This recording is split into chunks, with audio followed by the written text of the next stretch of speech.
மீண்டுமாக இந்த Sunday special வழியாக உங்களை சந்திப்பதில் மிகுந்த சந்தோஷம். இன்றைக்கி நாம் கர்த்தருடைய வார்த்தையை எதிலிருந்து பார்க்க போகிறோம்னா, யோவான் எழுதின சுவிசேஷம் 3ஆம் அதிகாரம் 8வது வசனத்திலிருந்து நாம் பார்க்க போகிறோம். காற்றானது தனக்கு இஷ்டமான இடத்தில் வீசுகிறது, அதன் சத்தத்தை கேட்கிறாய், ஆகிலும் அது இன்ன இடத்திலிருந்து வருகிறது என்றும் இன்ன இடத்திற்கு போகிறது என்றும் உனக்கு தெரியாது. ஆவியினால் பிறந்தவனோ அவனும் அப்படியே இருக்கிறான் என்றார். நாம் இந்த வசனத்தை தான் பார்க்க போகிறோம். நாம் கண்களை மூடி ஆண்டவர் நோக்கி பார்க்க போகிறோம். சர்வ வல்லமையுள்ள எங்கள் தகப்பனே, இந்த அருமையான நேரத்திற்காக உமக்கு ஸ்தோத்திரம். நாங்கள் கூடி வரும்போதெல்லாம் நீர் எங்களோடு கூட பேச வல்லமை உள்ளவராக இருக்கிறது. உம்மை நோக்கி பார்த்த நாங்கள் ஒரு நாளும் வெட்கப்பட்டு போனதே இல்லை தகப்பனே. நித்திய ஜீவ வசனங்கள் உம்மிடத்தில் உண்டே அப்பா. நாங்கள் வேறு யார் இடத்துல போவோம்?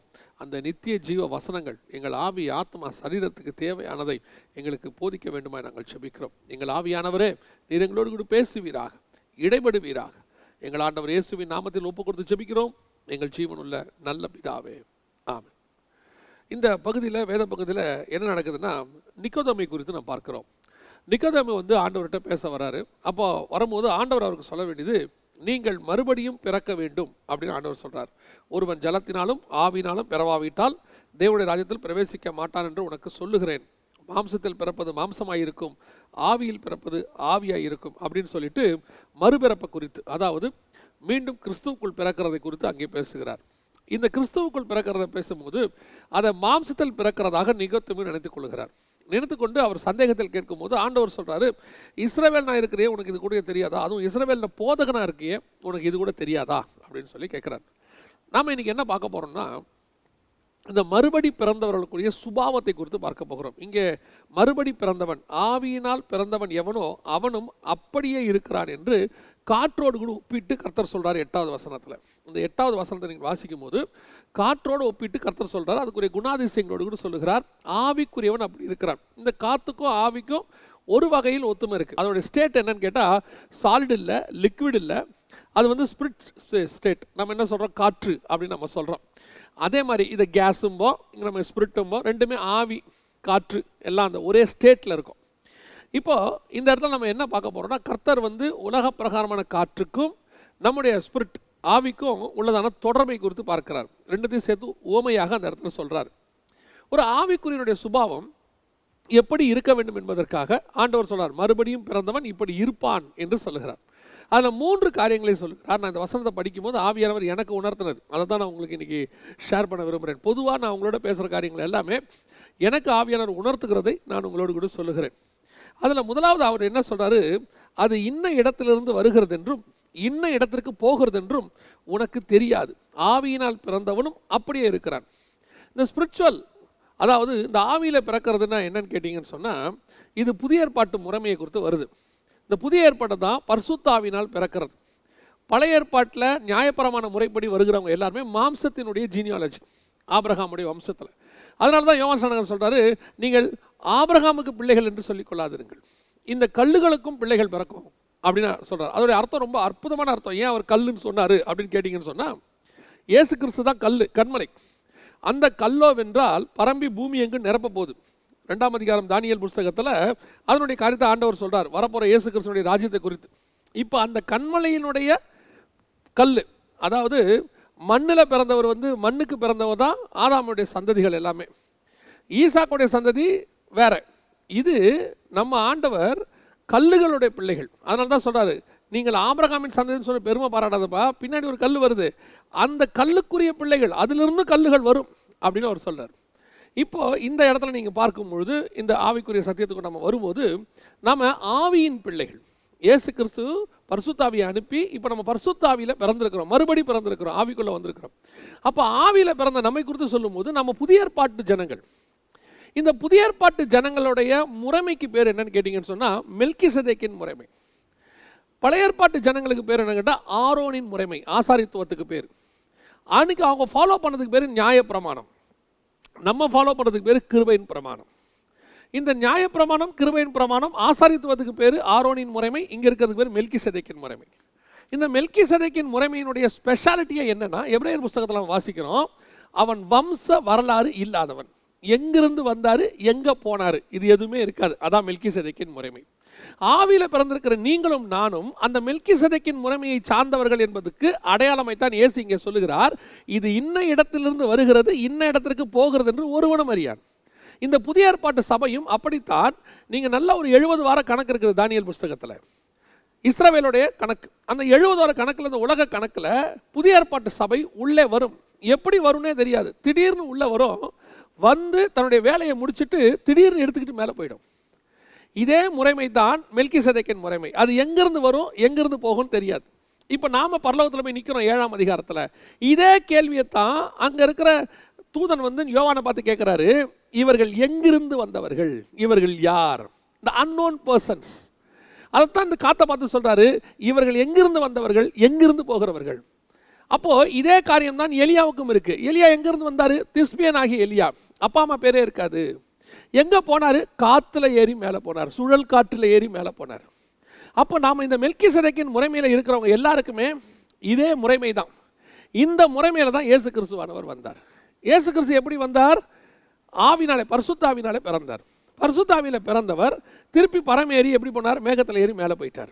இப்போ நீங்களும் நானும் பரிசுத்த ஆவியில் பிறந்தவர்கள். இப்போ நம்ம என்ன சொல்லுவோம்? இல்லையே, எங்களுக்கு ஒரு ஜீனியாலஜி இருக்குது, எங்கள் அப்பா அம்மா பேர் இருக்குது, எங்களுக்கு வந்துட்டு தாத்தா பாட்டி எல்லாம் இருக்கிறாங்களே. அப்படி இருக்கும்போது நாங்கள் எப்படி மாம்சத்தில் பிறந்தவனாகிய நமக்கு இந்த ஜீனியாலஜி இருக்குது.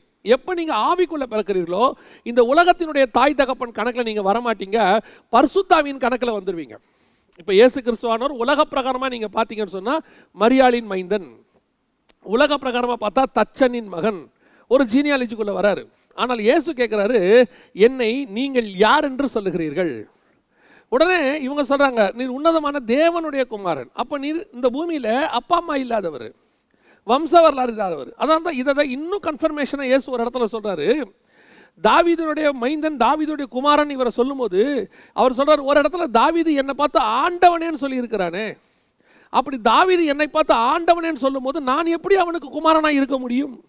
உலக பிரகாரமான தாவீது வம்சத்தில் பிறந்தவனாக இருந்தாலும் ஆவிக்குரியவனாய் பார்க்கும்போது நான் அவனுக்கும் மேலானவன் அப்படின்னு அர்த்தம். இது தான் ஆவிக்குள்ளே பிறக்கிற உங்களுக்கும் எனக்கும் எல்லாருக்கும் இதுதான் கர்த்தர் நியமித்து வச்சிருக்கிறார். அப்போ ஆவிக்குரிய சுபாவம் என்ன? இந்த உலக பிரகாரமாக என்னை ஒரு தாய்க்கும் தகப்பனுக்கும் பிறந்தவன் என்று இந்த லெட்ஜர் சொல்லலாம், இந்த ஊரில் இருக்கிற கம்ப்யூட்டர் சொல்லலாம், எல்லாருமே சொல்லலாம், சாட்சி சொல்லலாம். ஆனால் ஆவியிலே நான் வம்ச வரலாறு இல்லாதவன். நான் இந்த மாம்சத்தின் தாய் தகப்பனுக்கு மாம்சப்படி பிறந்தேன், ஆனால் தேவனாலே ஆவியிலே பிறந்திருக்கிறேன். அப்போ எப்படி நான் ஆவியில் பிறந்திருக்கேன்? இதுக்கு என்ன அர்த்தம்? நான் மெல்கிசேதேக்கின் முறைமையிலே ஆசாரியத்துவத்துக்குள்ளே வருகிறேன். என்னை அழைக்கும் போதே கர்த்தர் எப்படி அழைக்கிறாரு? ராஜாவும் ஆசாரியனுமா என்னை அழைத்திருக்கிறார். மெல்கிசேதேக்கின் முறைமைக்குள்ள தான் வரோம். அப்போ ஒவ்வொரு ஆவிக்குரியவனும் புதிய ஏற்பாட்டில், அதனால தான் வெளிப்படுத்தல் 1:6-5 வாசிக்கிறோம், அவர் நம்ம அழைக்கும் போதே ராஜாக்களும் ஆசாரியனுமாய் அழைத்திருக்கிறார். நம்மளுடைய முறைமையே மெல்கிசேதேக்கின் முறைமை. இந்த ஆவிக்குரியவன் ஒவ்வொருத்தரும் எப்படி இருக்கிறான்? வம்ச வரலாறு இல்லாதவனாக இருக்கிறான். எங்கிருந்து வந்தான், எங்கிருந்து போனான், இது ரெண்டுமே நமக்கு தெரியாது. நம்ம எங்கே போகிறோம் தெரியாது. பரலோகத்துக்கு போகிறோம், பரலோகம் எங்கே இருக்குது? மேலே இருக்குது. எப்படி இருக்கும் தெரியாது. எவ்வளோ தூரத்தில் இருக்குது தெரியாது. அந்த ஊர் எப்படி இருக்கும் தெரியாது. ஒரு சிலர் போயிட்டு வந்து சொல்கிறாங்க, அது வேற.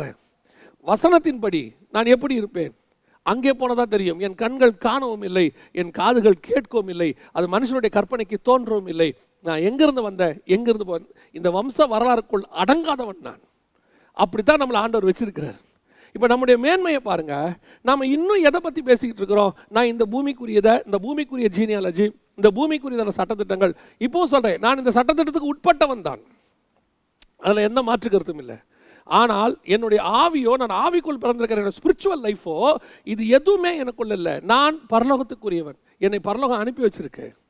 ஒரு திட்டத்தோடு நான் பரலோகத்தில் வந்தேன். இப்போ நம்ம என்ன சொல்லுவோம்? 1970 1980 நான் பிறந்தேன் அப்படின்னு சொல்லுவோம். ஆனால் வேதம் சொல்லுது, நீ உன் தாயின் கருவிலே உருவாகும் முன்னே நான் அறிந்திருக்கிறேன். அப்போனா என்ன அர்த்தம்? உலக தோற்றம் முதல் நான் உன்னை அறிந்திருக்கிறேன். அந்த இடத்துல தான் ஆண்டவர் கேட்குறாரு. அதுக்கு முன்னாடி நாத்தாமையில பார்த்து கேட்குறாரு, அத்தி மரத்தின் கீழே உன்னை பார்த்தேன்னு சொன்னாலே நீ நம்புற? இங்கே இருக்கிற நடந்த ஒரு சம்பவத்தை வச்சா நீ நம்புற? நீ இல்லையா? நீ அதையும் மேலானவைகளை காண்பா. என்னது? நீ இன்னைக்கு நேற்று உருவாக்கப்பட்டவன் இல்லை. 2000 வருஷமாக இயேசு கிறிஸ்து ஒரு ஜீனியாலஜியை உருவாக்கும் போது, ஸ்பிரிச்சுவல் ஜீனியாலஜியை உருவாக்கும் போது 2000 நீ வருவாய் என்பது அவர் ஏற்கனவே உருவாக்கி வைத்த ஒரு திட்டம். நீ எங்கிருந்து வந்தவன், நீ இந்த மாம்ச பிரகாரமாக தாய் தகப்பனுக்கு மாம்சத்தில் பிறந்தாலும் நீ திட்டம் பரலோகத்தினுடைய திட்டம். உங்களை என்னைய கர்த்தர் எப்போ உருவாக்கி இருக்கிறாரு? 2000 years பேக் நம்முடைய பிளான் போட்டு வச்சிருக்கிறார் ஆண்டவர். அப்பவே எல்லாமே ரெடி. அப்படின்னா நீங்களும் நானும் எப்படிப்பட்டவர்கள்? இன்னும் இந்த பூமிக்குரியதை குறித்து, இந்த பூமிக்குரியதை பற்றி ஆசைப்பட்டுக்கிட்டு இதுக்கு பின்னாடியே சுற்றிக்கிட்டு இருக்கிறோம். ஆனால் வேதம் சொல்லுது, நீ காற்றை போல இருக்கிறாய், எங்கேருந்து வந்த எங்கே போவ உனக்கு தெரியாது. அப்படி இருக்கும்போது இந்த காற்று எங்கேயாவது ஒரு இடத்துல அடைபட்டிருக்க விரும்புமா? கொஞ்சம் யோசித்து பாருங்கள். இந்த காற்றை நம்ம அடைச்சி வைக்க விரும்புகிறோம். எதில் அடைச்சி வைக்க விரும்புகிறோம்? ஒரு பலூனில் அடைச்சி வைக்க விரும்புகிறோம், ஒரு பில்லோ ஏர் பில்லோவில் அடைச்சி வைக்க விரும்புகிறோம், ஒரு பெரிய பேக்கில் அடைச்சி வைக்க விரும்புகிறோம். ஆனால் அந்த காற்று அதில் அடைஞ்சிருக்குமா? அப்படித்தான் இந்த உலகத்தில் உங்களை ஒவ்வொரு விஷயத்துலையும் அடைச்சி வைக்க விரும்புகிறாங்க. பொருளாசையில் அடைச்சி வைக்க விரும்புகிறாங்க, பணத்தாசையில் அடைச்சி வைக்க விரும்புகிறாங்க, ஒரு பட்டத்துக்குள்ளே அடைச்சி வைக்க விரும்புகிறாங்க, ஒரு உறவுக்குள்ளே அடைச்சி வைக்க விரும்புகிறாங்க. இது எல்லாத்துக்குள்ள அடைச்சி வைக்கும்போது இது ஒரு குறிப்பிட்ட காலம் வரைக்கும் அது உள்ளே இருக்குது. அதுக்கப்புறம் இந்த காற்று அங்கேருந்து கொஞ்சம் கொஞ்சமாக ரிலீஸ் ஆகும். பார்த்துருக்குங்க, எந்த ஒரு இடத்துலையுமே அந்த காற்று நிரந்தரமாக அடைச்சி வைக்க முடியாது. கொஞ்சம் அப்படியே வெளியே போயிட்டே இருக்கும், இல்லைன்னா அது வெளியே போகணும்னு துடிச்சிக்கிட்டு இருக்கோம். இதைத்தான் பவுல் சொல்கிறாரு, சிருஷ்டியானது ஏகமாய் தவிக்கிறது, நான் இந்த இடத்த விட்டு போகணும். அப்போ நமக்குள்ளே இருக்கிற உயிர் இது ஒரு விதமான காற்று, மூச்சு காற்று நம்ம சொல்கிறோம். இதுவும் உள்ளுக்குள்ள தவிச்சிக்கிட்டே இருக்குது. எதுக்கு? இது ஒரு சிருஷ்டி, இது தவிச்சிக்கிட்டு இருக்குது. அப்படியே வெடித்து எப்போ நான் தேவனை பார்க்க போவேன் அப்படின்னு. அப்போ எங்கேருந்து வந்தேன் எங்கேருந்து போவேன் தெரியாது. என்னை இந்த உலகத்துக்குள்ளே எதுக்குள்ளே என்னை அடைச்சி வைக்க முடியாது. மறுபடியும் பிறந்தவன் அப்படிப்பட்டவனாக இருக்கிறான். இந்த உலகத்தில் இருக்கிற எதுவும் என்னை பிடிக்காது. அதனால தான் இயேசு சொல்கிறாரு, இந்த உலகத்தின் அதிபதியானவன் என்னிடத்தில் வருகிறான், அவனுக்கு என்னிடத்தில் ஒன்றும் இல்லை. ஏன்? இந்த உலகத்தில் இருக்கிற எதுவுமே என்னை பிடிச்சு வைக்காதியா? நான் வந்த இடம் நீ யோசேப்பின் குமாரன் தாவீதின் இல்லையா? நான் வந்த இடம் வேற, என்னை அனுப்புனவங்க வேற, நான் எங்கிருந்து வந்தேனோ அங்கே ஏறி போக போகிறேன். இந்த தாட்டு உங்களுக்கு எனக்கு வரணும். ஏன்னா நாம் ஆவிக்குரியவர்கள். எப்போ இந்த தாட்டு வந்துருச்சோ, எப்பவும் ஆவியானவர் எனக்கு சொல்லிக் கொடுத்தார் ஒரு விஷயம் தான். ஆவியானவர் ஒரு ஒரு எக்ஸாம்பிள் எனக்கு சொல்லிக் கொடுத்தார். இந்த எம்பசியெல்லாம் இங்கே இருக்குது பாருங்களேன், எல்லா நாட்டோட எம்பசியுமே இருக்குது. இந்த எல்லா நாட்டோட எம்பசியும் அவங்களுடைய சிட்டிசன்ஸ் இங்கே அனுப்பி வைக்கிது. அவங்க வராங்க, அவங்க ஒரு தாய் தகப்பனுக்கு பிறந்தவங்க தான், அவங்க இங்கே வராங்க. ஆனால் இந்த நாட்டில் இருக்கிற வரைக்கும் அவங்க இந்த நாட்டோடைய சட்டத்திட்டத்துக்குலாம் உட்பட்டவங்க தான். ஆனால் அவங்களுக்கு என்ன தோணிக்கிட்டே இருக்கும் தெரியுமா? எப்படியாவது என் நாட்டுக்கு என் வேலையை முடிச்சுட்டு நான் போகணும், எனக்கு எல்லாமே என் நாட்டில் தான் இருக்குது, எல்லாமே எனக்கு அங்கே தான் இருக்குது, நான் அங்கே தான் போகணும். அங்கே இருக்கிற கவர்மெண்ட் இவங்களை பத்திரமா பார்த்துக்கும், எல்லா தேவையெல்லாம் சந்திச்சிடும். ஆனால் இவங்க என்ன மட்டும் என்ன இருக்குன்னு தெரியுமா? நான் இந்த நாட்டு சிட்டிசன் கிடையாது, நான் இந்த நாட்டுக்குரியவன் இல்லை, என்னுடைய நாடு அது, எப்போ முடிச்சு நான் அங்கே போவேங்கிற தாட் அவங்களுக்கு இருக்கும். ஆனால் அவங்க இருக்கிற நாட்டுக்கு, ஒருவேளை பிரிட்டிஷ் எம்பசி இந்தியாவில் இருக்குது, அமெரிக்கன் எம்பசி இந்தியாவில் இருக்குது, அவர்கள் இருக்கிற அந்த நாட்டுக்கு அவர்கள் கீழ்பட்டிருப்பார்கள். அந்த சட்டத்திட்டம் எல்லாத்துக்கும் கீழ்பட்டிருப்பாங்க, துரைத்தனங்கள் எல்லாத்துக்கும் கீழ்பட்டிருப்பாங்க. கீழ்ப்படியக்கூடாது இல்லை, நான் பிரிட்டிஷ்காரங்க, என்னை யாரும் எதுவும் செய்ய முடியாது, நாங்களாம் ஒரு காலத்தில் உலகத்தையே ஆண்டவங்க, அப்படி இருக்கும்போது என்னை இந்தியா ஒரு காலத்தில் எங்களுக்கு அடிமையாக இருந்தவங்க, இந்த சட்டத்துக்கு நான் கீழ்ப்படிய மாட்டேன்னா அது தப்பு. நீங்கள் இருக்க முடியாது. நீங்கள் இருக்கிற நாளளவும் இங்கே இருக்கிற சட்டத்துக்கு கீழ்பட்டு தான் ஆகணும். ஈவந்தோ ஒரு காலத்தில் நீங்கள் அரசாண்டவங்களாக இருந்தாலும். அதே மாதிரி தான் எல்லா அதிகாரத்தையும் எனக்கு ஆண்டவர் கீழ்ப்படுத்தி இருக்கிறார், எல்லா வல்லமையும் கர்த்தர் எனக்கு கொடுத்துருக்கிறான்னு வசனம் சொல்லுது. என் நாமத்தினாலே பிசாசுகளை துரத்துவீர்கள் எல்லாம் இருக்குது. ஆனால் நான் இந்த சட்டங்களுக்கு நான் கீழ்ப்பட்டவன். நான் இந்த நாட்டில் இருக்கிறதுனால, பூமியில் இருக்கிறதுனால இந்த பூமிக்குரிய சட்டங்களுக்கு நான் கீழ்ப்படிய மாட்டேன்னு சொல்லக்கூடாது. நம்ம கீழ்ப்படுகிறோம். ஆனால் ஒன்று தெரியணும், நான் இங்கே இருக்கிறவன் அல்ல, நான் எங்கிருந்தோ வந்தேன். இல்லைங்களே, நாங்கள் தானே உங்களை அனுப்பி வச்சோம், அது வேற. என்னை அனுப்பி வச்சது பரலோகம். பரலோகம் என்னை ஒரு காலகட்டத்தில் நிர்ணயம் பண்ணுச்சு. தாவீது பிறக்கிறதுக்கு முன்னாடியே பரலோகம் டிசைட் பண்ணிச்சு தாவீதுன்னு ஒருத்தன் வருவான். கோரேஸ் பிறக்கிறதுக்கு முன்னாடியே பரலோகம் நிர்ணயம் பண்ணிச்சு கோரேஸ்னு ஒருத்தன் வருவான். சிம்சோன் பிறக்கிறதுக்கு முன்னாடியே பரலோகம் நிர்ணயம் பண்ணது சிம்சோன் இப்படி இருப்பான்னு. ஒவ்வொருத்தர் பிறக்கிறதுக்கு முன்னாடியே பரலோகம் நிர்ணயம் பண்ணுது. ஈசாக்கு பிறக்கிறதுக்கு முன்னாடியே நிர்ணயம் பண்ணது, உனக்கு நான் ஒரு குமாரனை தருவேன். இவங்கெல்லாம் பிறக்கிறதுக்கு முன்னாடியே சொல்லப்படுது. வயிற்றுல பிள்ளை இருக்கும் போதே சொல்லப்படுது ரெண்டு பேரும் எப்படிப்பட்டவங்களா இருப்பாங்கன்னு ரெபேக்காளுக்கு. அப்போது பரலோகம் ஏற்கனவே உங்களையும் என்னை பற்றி நிர்ணயம் பண்ணி வச்சிருக்கு. நான் எங்கிருந்து வந்தேன் தெரியாது, நான் எங்கே போகிறேன் தெரியாது. இந்த தாட் இருக்கணும், நான் பரலோகத்துக்கு வந்தேன், பரலோகத்துக்கு போகிறேன், பரலோகம் எங்கே இருக்குது தெரியாது. என்னுடைய சிந்தனை அப்படி தான் இருக்கணும். இந்த பூமிக்குரிய எதிலையும் என்னை அடைத்து வைக்க முடியாது. நான் இங்கே உலாவுவதற்கு அனுப்ப வைக்கப்பட்டிருக்கிறேன், ஒரு பர்பஸோடு அனுப்பி வைக்கப்பட்டேன். அந்த பர்பஸை முடிச்சுட்டு நான் திருப்பி அங்கே போவேன். காற்றை அளக்கிறவர் ஒருத்தர் இருக்கிறாரு, காற்றை கையில் பிடித்திருக்கிறவர் ஒருத்தர் இருக்கிறாரு, காற்றை அதட்டுகிறவர் ஒருத்தர் இருக்கிறாரு. நான் அவருக்கு கட்டுப்பட்டிருக்கிறேன். ஆனால் இந்த பூமிக்குரிய எதுவும் என்னை அடைத்து வைக்காது. இதில் எதுவுமே நான் இந்த இந்த வட்டத்துக்குள்ளே வரமாட்டேன். இந்த தாட் ஆவிக்குரியவனுக்கு வரணும். இன்றைக்கி நம்ம ஏதாவது ஒரு ஷேப்புக்குள்ளே போய் நம்மளை அடைச்சிக்க விரும்புகிறோம். ஒரு பலூனுக்குள்ளே காற்று நிற்கிற மாதிரி, ஒரு பில்லோக்குள்ளே காற்று இருக்கிற மாதிரி, நான் இந்த பூமிக்குள்ளே ஏதாவது ஒன்றுக்குள்ளே என்னை அடைச்சிக்கொள்ள விரும்புகிறேன். இல்லைன்னா யாராவது என்னை அடைக்க விரும்புகிறாங்க. உங்கள்கிட்டயே சொல்கிறாங்க, இப்படியே ஸ்பிரிச்சுவல்னு போயிட்டே இருந்தா. ஒருத்தர் என்கிட்ட சமீபத்தில் அப்படி சொன்னாங்க, உங்களுடைய ப்ரீச்சிங், உங்களுடைய தாட்டு இதெல்லாம் ஃபாலோ பண்ணணுன்னா அவன் சாமியாராக தாங்க இருக்கணும். அவனுக்கு குடும்பம், குழந்தைகள் எதுவுமே இருக்கக்கூடாது. அதெல்லாம் இருந்தால் இப்படிப்பட்ட லைஃப்லாம் வாழ முடியாது. அப்படி வாழணும்னு நினைக்கிறவங்களுக்கு குடும்ப குட்டியில் இருக்கக்கூடாது அப்படின்னு சொன்னாங்க. தேவனோட கூட சஞ்சரிக்கிற ஏனோக்கு குடும்பம் இருக்கக்கூடாதா? அவன் குடும்பத்தோடு சஞ்சரித்து கொண்டு தேவனோட வாழலையா? உலகத்தையே காப்பாற்ற போகிற மிகப்பெரிய பிளான் தேவனோட சஞ்சரித்து கொண்டு இருக்கிற நோவா, அவன் தன் குடும்பத்தை ரட்சிக்கும்படி வேலையை உண்டு பண்ணான்னு இருக்கு. அப்படின்னா என்ன அர்த்தம்? இவங்க என்ன நினைக்கிறாங்க, நீங்கள் இந்த உலகத்தில் இருக்கும்போது ஒரு குடும்பம்னா அதுக்குள்ளே அடைஞ்சிருங்க. குடும்பத்துக்குள்ளேயே இருந்துக்கிட்டு காற்று மாதிரி சுற்றுவீங்களா? நீங்கள் ஸ்பிரிச்சுவல்னு இப்படி இருப்பீங்களா? அப்படி இருந்துக்கிட்டு நீங்கள் ஒரு தகப்பனாகவோ, ஒரு கணவனாகவோ, ஒரு மனைவியாகவோ, ஒரு தாயாகவோ உங்களால் சரியான வேலையை செய்ய முடியுமா? Yes, you can. செய்ய முடியும். இயேசு கிறிஸ்துவானவர் 30 வருஷம் எல்லா விதத்திலும் நம்மை போல சோதிக்கப்பட்டார். பரலோகம் சோதிச்சு பார்த்துச்சு. அவர் எப்படி இருந்தார்? ஒரு தாய்க்கு மகனாக 30 வருஷம் இருந்திருக்கிறார். சில தம்பிகளுக்கு அண்ணனாக 30 வருஷம் இருந்திருக்கிறார். ஒரு தகப்பனுக்கு பிள்ளையாக இருந்திருக்கிறார். ஒரு குடும்பத்தை நடத்துகிற மூத்த பிள்ளையாக இருந்திருக்கிறார். எல்லாத்துலேயும் தான் இருந்திருக்கிறார். இருந்துட்டு ப்ரூஃப் பண்ணிட்டு தான் அவர் மினிஸ்ட்ரிக்குன்னு வெளியே வந்தார். அப்போ நம்ம ஏன் இன்னைக்கு பண்ண முடியாதுன்னு சொல்கிறோம்? குடும்பத்துக்குள்ளே இருந்துக்கிட்டே இந்த ஸ்பிரிச்சுவல் லைஃப்பில் இப்படியெல்லாம் வாழ முடியாதுங்க. அவர் சொல்கிறபடிலாம் ஒருத்தர் சொன்னாங்க, அப்படி நீங்கள் சேர்த்தே வைக்காமல் ஒரு குடும்பத்துக்குள்ளே இருக்கிறதுங்கிறது பாசிபிளே இல்லைங்க. அது சாமியார்களுக்கு உதவும். காட்டுக்குள்ளே இல்லை மலைகளுக்கு நடுவில் எந்த குடும்ப குட்டியும் இல்லாமல் அவங்க பாட்டுன்னு இருக்கிறவங்களுக்கு நீங்கள் சொல்கிறது பொருந்தும். ஒரு ஃபேமிலி, ஒரு பிள்ளைகள் எதிர்காலம் இப்படி இருக்கும்போது அவர்களுக்கு நீங்கள் எதுவுமே சேர்த்து வைக்காமல், அவங்கள பற்றி யோசிக்காமல் நீங்கள் எப்படி இந்த காற்று மாதிரிலாம் இருக்க முடியுமா? Yes, you can. நான் சொல்கிறேன், முடியும். நீங்கள் தேவன் மேலே இருந்து தூக்கி போடுங்க. இப்போ நீங்கள் என்ன பண்ணுறீங்கன்னா, உங்களை தகப்பனன்ற அந்த பஞ்சுக்குள்ளே உங்களை அடக்கிக்கிட்டீங்க, ஒரு பலூனுக்குள்ளே அடக்கிட்டீங்க. தகப்பன் என்கிறதான ஒரு சரீரத்துக்குள்ளே அடக்கிக்கிட்டு, நான் இல்லாட்டி இந்த குடும்பம் நடக்காது, நான் இல்லாட்டி இந்த குடும்பம் அப்படியே வேஸ்ட்டாக போயிடும், நான் தான் பொறுப்பெடுத்து நடத்தணும். கரெக்ட். ஆனால் பொறுப்பு உங்கள் கையில் இருக்கிறது, அதிகாரம் கர்த்தர் கரத்தில் இருக்கிறது. நான் சொல்கிறது உங்களுக்கு புரியும்னு நினைக்கிறேன். வீட்டில் 5 பேர் இருக்கிறாங்க, 5 பேரையும் ஒரு கார் கூட்டிகிட்டு போகுது, பிரேக்கு எல்லாம் இருக்குது, பெட்ரோல் எல்லாம், கார் பர்ஃபெக்டாக இருந்தால் தான் அந்த கார் ஓடும், 5 பேரும் சேஃபாக போக முடியும். ஆனால் ஓட்டுகிறவர்னு ஒருத்தர் இருக்கிறாரு. என்னதான் காரு பர்ஃபெக்டாக இருந்தாலும் ஓட்டுகிறவர் கரெக்டாக ஓட்டினா தான் கார்ட்டு வரும். அதே மாதிரி தாங்க நம்மக்கிட்ட இந்த பொறுப்பு இருக்குது. அந்த பொறுப்பெல்லாம் கரெக்டாக செய்யணும். ஆனால் அதிகாரம் கர்த்தர் கரத்தில் இருக்கிறது. அதை நடத்துகிற பொறுப்பு கர்த்தர் கரத்தில் இருக்கிறது. நாம் அவர் சொல்கிறத செய்யறதுக்கு மட்டும், நான் சொல்கிறேன், அவர் சொல்கிறத மட்டும் நீங்கள் வீட்டில் செஞ்சுக்கிட்டே இருங்க, உங்களுக்கு இந்த பேர்டனே இருக்காது. இந்த பேர்டன் உங்களுக்கு இருக்காது. நான் என்ன செய்ய போகிறேன், என் பிள்ளைகளுக்கு என்ன பண்ண போகிறேன், என் பிள்ளைகள் ஃபீஸுக்கு நான் என்ன பண்ண போகிறேன், என் பிள்ளைகளுடைய கல்யாணத்துக்கு, என் பொண்ணுடைய கல்யாணத்துக்கு நான் என்ன செய்ய போகிறேன், எதிர்காலத்துக்கு என்ன பண்ண போகிறேன், அதெல்லாம் நீங்கள் கவலையப்பட வேண்டாம். நான் சொல்கிறேன், கவலையப்பட வேண்டாம். தேவனுக்கு முன்பாக சொல்கிறேன். நான் ஏதோ இந்த செய்திக்காக உங்களுக்கு சொல்லவே இல்லை. என்னுடைய ஆவிக்குரிய வாழ்க்கையில் 28 வருஷம் நான் கர்த்தரோடு கூட நடந்திருக்கிறேன். இது 29வது வருஷம். என் தேவனை நான் அறிந்தவன் என்கிறதான தைரியத்தில் நான் உங்களுக்கு சொல்லுகிறேன். I know very well about my God.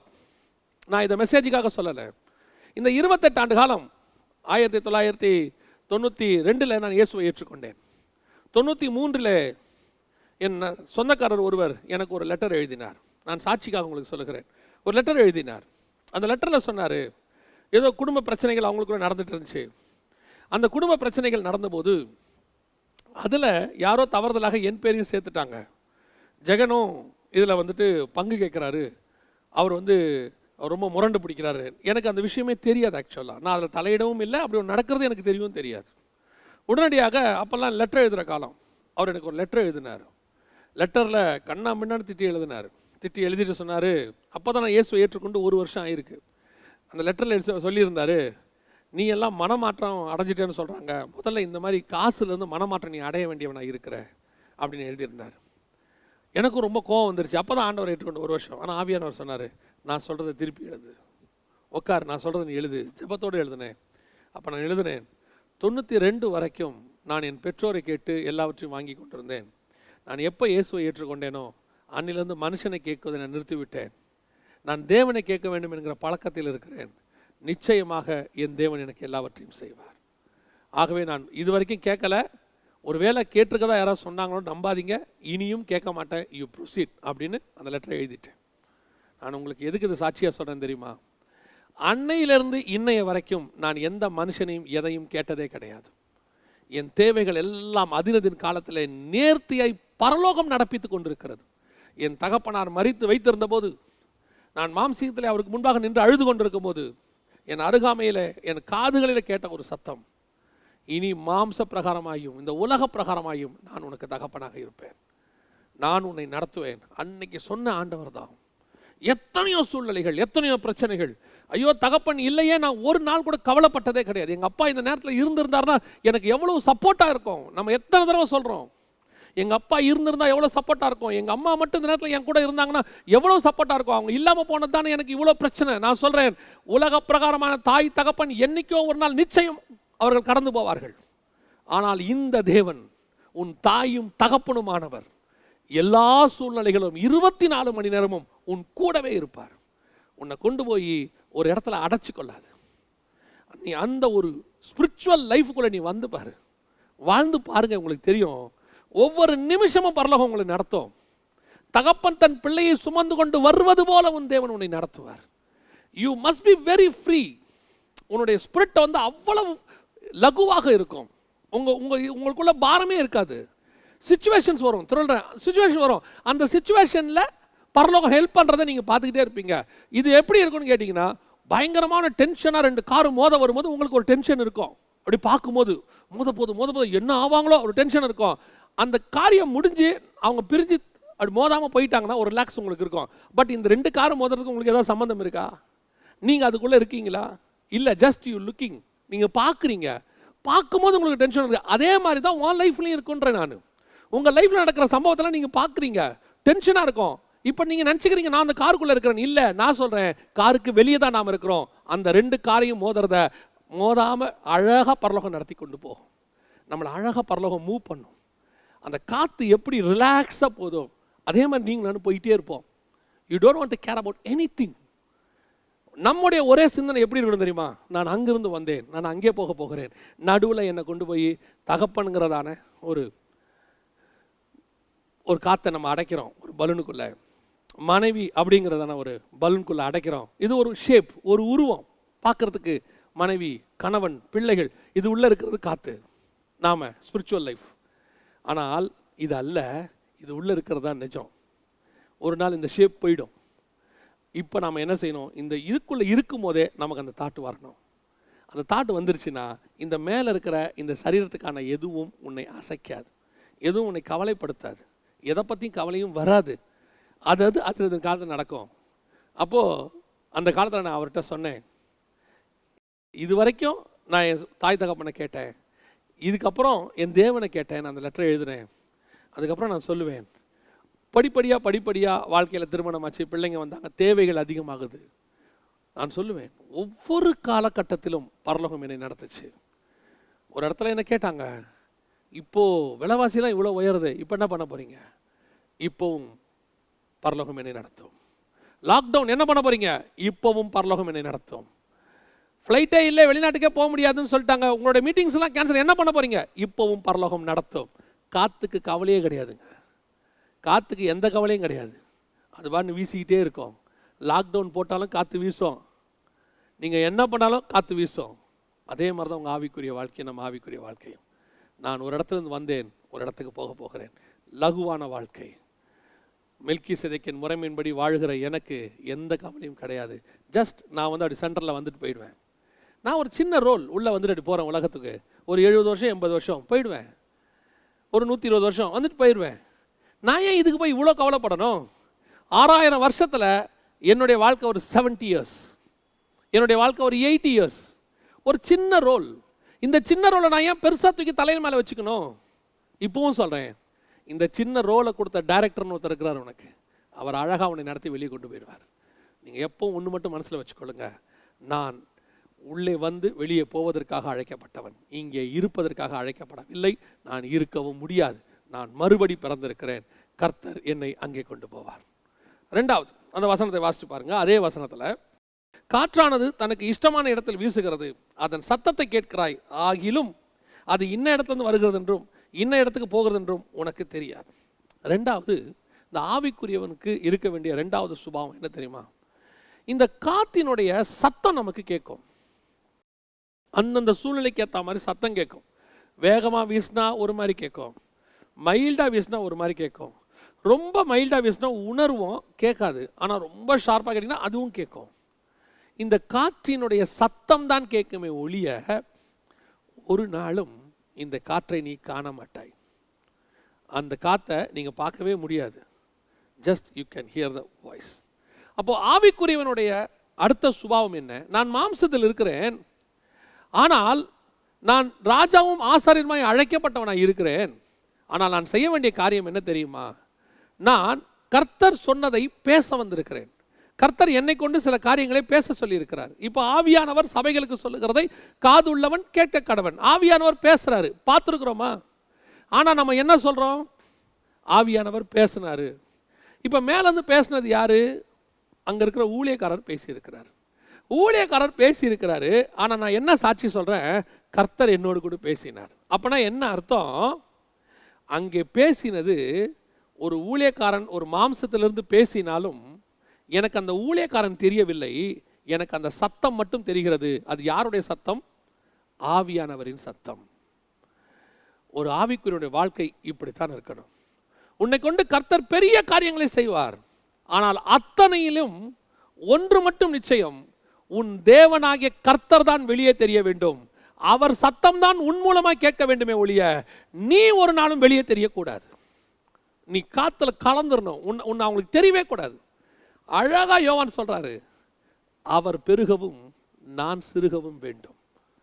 இன்னைக்கு நமக்கு இந்த ஆவிக்குரிய வாழ்க்கையில் இருக்கிற கடைசி காலத்தில் பெரிய பிரச்சனை என்ன? தற்பிரியம். எல்லா இடத்துலையும் நான் தெரியணும். வசனம் சொல்லுது, கடைசி காலத்தில் மனுஷர்கள் எப்படி இருப்பாங்கன்னு சொல்லி தீமோத்தேயுக்கு எழுதும் போது அவர் சொல்றாரு, மனுஷர் தற்பிரியராக இருப்பார்கள். என்னது? நான் எக்ஸ்போஸ் ஆகணும், நான் தெரியணும், வெளியில் நான் என்னுடைய மினிஸ்ட்ரி தெரியணும். நாங்கள் ஒன்று செஞ்சால் ஒரு சிலரெல்லாம் நான் பார்த்துருக்குறேன், அவங்க உண்மையிலேயே உலகத்தை வெறுத்தவங்க தான் அப்படின்னு சொல்கிறாங்க. ஆனால் ஏதாவது கல்யாணத்துக்கு வரும்போது, ஃபங்க்ஷனுக்கு வரும்போது அவங்க வெளியே தெரிவாங்க, அவங்க தெளிவாக தெரிவாங்க. தான் இன்ன இனத்தார், தான் எப்படிப்பட்ட பணக்காரர், தான் எப்படிப்பட்ட படிப்பாளி என்பதை ஏதோ ஒரு இடத்துல அவங்க எக்ஸ்போஸ் பண்ண விரும்புகிறாங்க. எனக்கு ஒரு மனுஷனை தெரியும், அவர் ஆங்கிலத்தில் பேசும்போது கடினமான வார்த்தைகளை தான் யூஸ் பண்ணி பேசுவார். ரொம்ப ஹார்ட் வேர்ட்ஸ், அதுக்கே அவர் படிப்பார், உட்கார்ந்து படித்து கடினமான வார்த்தைகளை பேசுவார். என்ன காரணம் என்றால் அவருடைய அந்த படிப்பின் புலமை தெரிய வேண்டும் என்று அவர் விரும்புகிறார். அந்த இடத்துல அவர்கிட்ட பேசவே முடியாதுங்க, அவர்கிட்ட பேசணும் நம்ம கையில் டிக்ஷனரி வச்சுக்கிட்டு தான் பேசணும் அப்படிம்பாங்க. என்னை பொறுத்த வரைக்கும் லாங்குவேஜ் ஒரு கம்யூனிகேஷன் மோட். நான் சொல்லுவது எவ்வளவு எளிதாக புரிகிறதோ அவ்வளவு அது ரீச் ஆகும். எவ்வளவு கடினமாக இருக்கிறதோ எனக்கு பேர் வாங்கி கொடுக்கும், ஆனால் அவ்வளவு ரீச் ஆகாது. அதான் முக்கியம். இயேசுவோடைய ஸ்பெஷாலிட்டியை எங்கே யார் நிற்கிறானோ அங்கே இருக்கிறவனுக்கு அவனுக்கு ஏற்ற மாதிரி பேசுவார். வயக்காட்டில் என்னென்னா வயக்காட்டு ஓமை, சமுத்திரத்தில் என்னென்னா சமுத்திரத்துக்கான ஓமை, வீட்டுக்குள்ளே இருந்தால் வீட்டுக்குள்ளேக்கான ஓமை, அங்கங்கே இருக்கிறவங்களுக்கு ஏற்ற மாதிரி. அதான் ஆங்கிலத்தில் ஒரு அழகான ப்ராவர்ப் சொல்லுவாங்க, திங்க் குளோபலி ஆக்ட் லோக்கலி அப்படிம்பாங்க. அது ரொம்ப இம்பார்ட்டண்ட். நீங்கள் உலகளாவிய சிந்தனை உடையவராக இருந்தாலும் உள்ளூரில் நீங்கள் ஜெயிக்காவிட்டால் உலகத்தில் ஜெயிக்க முடியாது. ஃபஸ்ட்டு நீங்கள் ஜெயிக்க வேண்டியது உள்ளூரில் ஜெயிக்கணும். அப்போ நிறைய பேர் என்ன விரும்புகிறோம்? நாம் எக்ஸ்போஸ் ஆகணும்னு விரும்புகிறோம். ஒரு இடத்துல ஏதோ ஒன்று எக்ஸ்போஸ் பண்ணணும். ஒரு கல்யாணத்துக்கு போனால் நான் தனியாக தெரியணும், ஒரு பெரிய மேடையில் இருந்தால் நான் தனித்து தெரியணும், தனித்தன்மை தெரியணும் அப்படிங்கிறது நமக்குள்ளே இருக்கிறது. ஆனால் மறுபடி பிறந்தவன் இருக்கிறானே, அவனுடைய சுபாவம் எப்படி இருக்கும் தெரியுமா? எங்கேயுமே நான் தெரியக்கூடாது, என் தேவனாகிய கர்த்தர் ஒருவரே தெரியணும். அதுதான் அவனுக்குள்ள இருக்கிற தாட். நான் எக்ஸ்போஸே ஆகக்கூடாதுங்க. எங்கேயாவது என்னை யாராவது கொஞ்சம் புகழ்ந்து தேவனுக்கு ஈக்குவலாக என்ன பண்ணாங்க, இல்லை கொஞ்சம் கொண்டு வந்தாங்கன்னா உடனே சட்டை கிழிச்சுக்கணும். அதுதான் பவுலுடைய சுபாவம். சட்டையை கிழிக்கணும். எங்கேயாவது கனம் உனக்கு கொடுக்க வராங்கன்னா தடுத்து நிறுத்தணும். தேவனுக்கு ஆலயத்தில் கனத்தை கொடுக்க வேண்டிய இடத்துல உனக்கு கனம் கொடுக்க வராங்கன்னா உன் தலை தாழ்ந்து அதை வாங்கக்கூடாது. You must reject immediately. ஏன்? நான் மறுபடி பிறந்தவன், என் சத்தம் கேட்கலாமே ஒழிய நான் தெரியவே கூடாது. எங்கேயுமே நான் ஒரு இடத்துல கூட தெரியக்கூடாது. யாராவது வந்து ஒரு சிலர் அந்த வார்த்தையை சொல்றாங்க, நான் சொல்லாதீங்கன்னு எத்தனை தடவை சொல்லிட்டேன். இந்த செய்தியின் வழியை திருப்பி சொல்றேன். சிலர் வந்து சொல்றாங்க, பிரதர் நாங்களாம் உங்க ஃபேன், சினிமா நடிகனுக்கு தான் ஃபேன், அரசியல்வாதிக்கு தான் ஃபேன், உலக பிரகாரமாக இருக்கக்கூடியவனுக்கு தான் ஃபேன். இங்கே நாம யாருமே யாருக்குமே ஃபேன் கிடையாது. நம்ம அத்தனை பேரும் தேவனாகிய கர்த்தர் ஒருவருக்கே fan. we never expose ourselves. இங்க வந்து உட்கார்ந்துகிட்டு நம்ம என்ன செய்யறோம்? நம்மை காட்ட விரும்புகிறோம் ஏதோ ஒரு ரூபத்தில். சபைக்குள்ள உட்கார்ந்துகிட்டு உங்ககிட்ட ஒரு கொஞ்சம் நகை வாங்கியிருந்தீங்கன்னா அந்த நகையை எப்பயோ எக்ஸ்போஸ் பண்ண விரும்புகிறோம். அப்படி வெளியே போட்டுக்கிட்டு அப்படியே ஒரு கோட் வாங்கியிருந்தோம்னா அந்த கோட்டை போட்டு தனித்து உட்கார்றது. அவங்களுக்கு தெரியணும். ஒரு புது கார் வாங்கினீங்கன்னா எல்லா காரை விட்டு தனித்து நிறுத்துறது. ஏன்? நான் புது கார் வாங்கியிருக்கிறேன்னு தெரியணும் எல்லாருக்கும். இது ஜஸ்ட் an எக்ஸாம்பிள் நான் சொல்றேன். இது ஆரம்பம். அப்படியே ஆய் கடைசியாக என்ன இருக்கும்? ஆவிக்குரிய வாழ்க்கையில் ஒரு பெருமை வந்துடுது. நல்லா மெசேஜ் கொடுத்தாலும் அது தனித்து தெரியணும், நல்லா பாடினா அது தனித்து தெரியணும். ஆனால் வாயில் வர்றது மட்டும் என்னது? அவர் பெருகவும் நான் சிறுகவும் வேண்டும். ஆனால் புகழ் வந்தோடனே எல்லாருக்கும் முன்னாடி எக்ஸ்போஸ். எப்பவும் தெரிஞ்சுக்கொள்ளுங்க, மறுபடி பிறந்தவன் சத்தத்தை கேட்கிறோம், ஆனால் நாம் தெரிய மாட்டோம், தெரியவும் கூடாது. அதுதான் கர்த்தர் எக்ஸ்பெக்ட் பண்றதான ஒரு வாழ்க்கை. யோசித்து பாருங்க, இயேசு கிறிஸ்துவானவரே அடிமையின் ரூபம் எடுத்து எல்லாம் வந்து கடைசியில அந்த சரீரம் எப்படிப்பட்ட சரீரம்? இந்த உலகத்தின் மொத்த பாவத்தையும் சுமந்த சரீரம். அந்த சரீரத்தின் வழியாக தான் அவர் அந்த பாடம் அனுபவிக்கிறாரு. அதுதான் அடி கிழிக்கப்படுது, ரத்தம் வருது, கதறாரு, எல்லாமே அந்த சரீரம் தான். இப்போ யோசிச்சு பாருங்க, உலகத்தினுடைய மொத்த பாவத்தையும் சுமந்த சரீரத்தை நம்ம எப்படி பொத்தி பாதுகாக்கணும்? நியாயமா நம்ம என்ன செஞ்சிருப்போம்? ஒரு பெரிய புனிதர் செத்து போனார்னா அவர் பாடியை எவ்வளோக்கு எவ்வளோ மெயின்டைன் பண்ண முடியுமோ மெயின்டைன் பண்ணுறோம். காரணம், அவர் அந்த உடம்புல வந்து தாங்க இந்த உலகத்துக்கு நல்ல காரியங்களை சொன்னார். ஸோ அந்த உடம்பு நம்ம வச்சு மெயின்டைன் பண்ணணும்னு நினைக்கிறோம். ஒரு பெரிய சயின்டிஸ்ட் செத்துட்டா கூட அவருடைய மூளையை எடுத்து வச்சிருங்க. ஏன்? அந்த மூளை தாங்க நமக்கு அப்படின்னு சொல்லி ஒரு கதை இருக்குது. உண்மையா பொய்யான்னு தெரியாது. அப்படி ஒரு அந்த மூளையை எடுத்து வச்சிருக்கிறோன்னு சொல்றாங்க. ஒரு பெரிய அரசியல் தலைவரோ அல்லது ஒரு பெரிய நாட்டுக்கு சேவை செய்தவர் செத்துட்டார்னா அவர் உபயோகித்த பொருட்களை எடுத்து நம்ம பத்திரமா வைக்கிறோம். ஏன்? இது அவர் யூஸ் பண்ணது, இது புனிதமானது அல்லது ரொம்ப முக்கியமானது. அந்த அடையாளத்தை நாம் பாதுகாக்க விரும்புகிறோம். ஆனால் இயேசு உலகத்தின் பாவத்தையே சுமந்து தீர்த்த தன்னுடைய அடையாளத்தை, உலகத்துக்காக கிழிக்கப்பட்டு அடிக்கப்பட்டு நொறுக்கப்பட்ட இந்த சரீரத்தை அப்படியே காணாமல் போக பண்ணிட்டார் பாருங்க. அப்படியே டிஸ்போஸ் பண்ணிட்டார். நினைச்சிருந்தாருன்னா அந்த சரீரத்தை அப்படி ஒரு எகிப்துக்காரன் மம்மி பாடம் பண்ணி கெட்டு போகாம ஒரு பாடியை வைக்கிறான்னா தேவன் இன்னும் அதிகமாக செஞ்சிருப்பார். அழகா அதை பாடம் பண்ணி, இந்த சரீரம் தாயா இந்த உலகத்தின் பாவத்தையே சுமந்து தீர்க்கிறதுக்கு காரணமான சரீரம் அப்படின்னு அதை எக்ஸ்போஸ் பண்ணியிருக்க முடியும். ஆனால் அவர் என்ன பண்ணார் தெரியுமா? உலகத்தினுடைய மொத்த பாவத்தையும் ஒரு நாள் சுமந்து தீர்த்துட்டு ரெண்டாவது நாள் அந்த சரீரத்தை காணாம பண்ணிட்டார். யாருக்குமே தெரியாது. சரீரம் எப்படி தெரியாது, எங்க போச்சு தெரியாது. ஏன்? ஆவிக்குரியவனுடைய சத்தம் தாண்டா முக்கியம். உடம்பு தேவையே கிடையாது. சரீரத்துக்கான எந்த பெருமையும் அவசியமே கிடையாது. உன் சரீரத்துக்கான புகழ் அவசியம் கிடையாது. உன் சரீரத்துக்கான மேன்மை அவசியம் கிடையாது. என்னைக்கு இருந்தாலும் ஆவிக்குரியவனுடைய சத்தம் மட்டும்தான் முக்கியம். அதுவும் என்ன சத்தம்? ஆவியானவருடைய சத்தம் தான் முக்கியம். உன் சத்தம் முக்கியமே இல்லை. உங்கள் சத்தத்தை வச்சு என்ன பண்ண முடியும்? அப்போ எப்படிங்க? என் சத்தத்தின் வழியாய் கர்த்தர் பேசுவார். உனக்கு தெரியறது கர்த்தர் தானே தெரியணும் வழிய நான் தெரியவே கூடாது. எப்போ வரைக்கும் நான் தெரிகிறேனோ நான் மிஸ்டேக் பண்ணுறேன்னு அர்த்தம். நான் உங்களை குறை சொல்லவே மாட்டேன். நான் மிஸ்டேக் பண்ணுறேன். நான் இன்னும் எம்டி ஜெகனாகவே தெரிந்து கொண்டிருக்கிறேன் என்றால் என் மாம்சம் இன்னும் சாகவில்லை. எப்போ இல்லை, இது ஏரோதின் சத்தம் இல்லை, கர்த்தரின் சத்தம்னு ஜனங்க சொல்றாங்களோ, இது எம்டி ஜெகன் சத்தம் அல்ல, கர்த்தரின் சத்தம் ஜனங்க சொல்றாங்களோ, அன்னைக்குத்தான் நான் சரியான பாதையில் போகிறேன். இவர் சூப்பராக பாடுவாருங்க, அவர் சூப்பராக வாசிப்பாருங்க, அவருடைய கீபோர்ட்னா எனக்கு ரொம்ப இஷ்டங்க, இவர் அக்காட்டினா ரொம்ப இஷ்டங்கன்னு சொல்லி எப்போ நாம் எக்ஸ்போஸ் ஆகிட்டே இருக்கிறோமோ வெளியே, அது வரைக்கும் நான் இன்னும் சாகலை, என் மாம்சம் உயிரோடு தான் இருக்குன்னு அர்த்தம். எப்போ அந்த மனுஷன் பேசினா அந்த மனுஷனுக்கு இப்படி ஒரு ஞானம் இருக்க வாய்ப்பே இல்லைங்க. அது முழுக்க முழுக்க கத்துறது தாங்க.